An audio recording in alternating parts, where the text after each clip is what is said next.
मी या अगोदर ही सगळी घटना घडली त्यावेळेस मी माझी भूमिका मीडियासमोर जाहीर केलेली होती.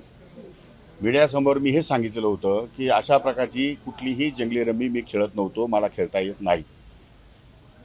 त्यामुळे त्यानंतरही सन्माननीय विधानसभा सदस्य रोहित पवार यांनी ट्विट करतच राहिले आणि त्यानंतर मी माझे वकील श्री मनोज पिंगळे यांच्यामार्फत त्यांना नोटीस पाठवली की अशा प्रकारचं कुठलंही कर्तव्य मी केलेलं नसताना सुद्धा तुम्ही माझी बदनामी केली आहे.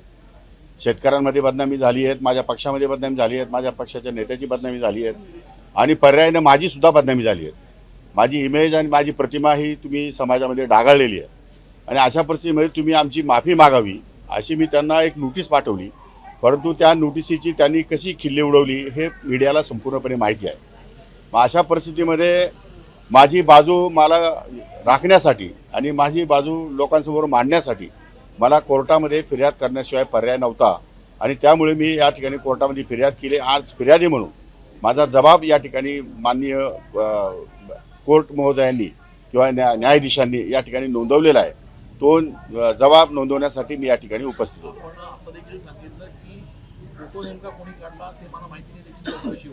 बरोबर आहे की ही गोष्ट खरी आहे. जर रोहित पवार हे विधान परिषदेचे सदस्य नाही आणि त्यांना मध्ये येण्याची परवानगी नाही तर मग हा फोटो कुणी काढला नेमका आणि हा फोटो जर कुणी काढला असेल तर त्याचे नाव काय आहे ते अद्याप गुलदस्त्यामध्ये आहे. त्याची चौकशी पोलीस डिपार्टमेंट मार्फत सुरू आहे.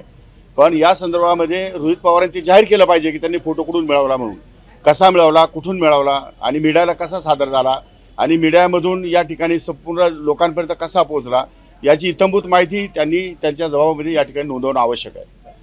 वकील साहेब एक मिनिट, आजची जी हिअरिंग झाली त्याच्यामध्ये नाही, मला ओल्ड सेक्शन 499 500 प्रमाणे पनिशमेंट व्हावी. याच्यामध्ये बदनामी झाली. बदनामीचा परिणाम काय झाला आपण सगळ्यांनी बघितला आणि जी गोष्ट केली नाही त्यासाठी संपूर्ण महाराष्ट्रभर बदनामी झाली आणि आम्ही त्यांना कायदेशीर नोटीस दिली होती. त्यांनी जर कायदेशीर उत्तर तसं दिलं असतं तर कदाचित हे यावर पण लागलं नसतं. पण ते आता हा सगळाच प्रश्न निर्माण झाला की तो व्हिडिओ कुठून आला, तो मॉर्फ झालेला नाही ना, ते सभासद नसताना तो व्हिडिओ काढला कोणी, बरं ते सभागृह एवढं संरक्षित आहे की तिथे जाऊन कुणाचा व्हिडिओ, कुणाचा मोबाईलमध्ये तो व्हिडिओ हॅक करणं, तो मोबाईल हॅक करण्यासारखा आहे. तर ते पण आम्ही त्याच्यामध्ये म्हटलं आहे 499 500 आम्ही ते पण IT सेक्शन्स त्याच्यामध्ये अंतर्भूत केलेलं आहे. तर या सगळ्या गोष्टींची चर्चा आता कोर्टासमोर होईल. दूध का दूध, पाणी का पाणी. काय तारीख दिली? 9 तारीख.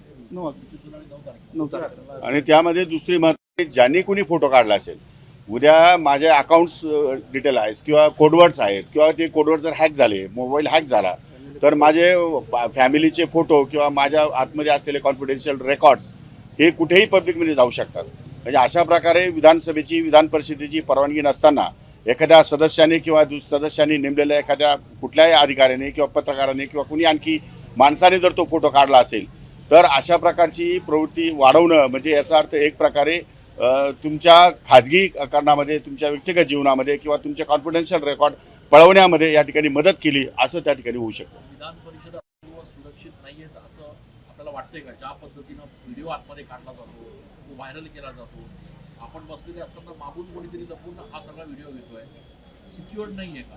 नाही, असं नाही आहे की शेवटी कसा विश्वास हा असावा लागतो. त्यामध्ये विधानसभेमध्ये, विधान परिषदेमध्ये बरेचसे लोक या ठिकाणी उपस्थित असतात आणि तसं पाहायला गेलं तर कायद्याने कोणालाही मोबाईल आतमध्ये नेता येत नाही, आमच्या सदस्यांसह.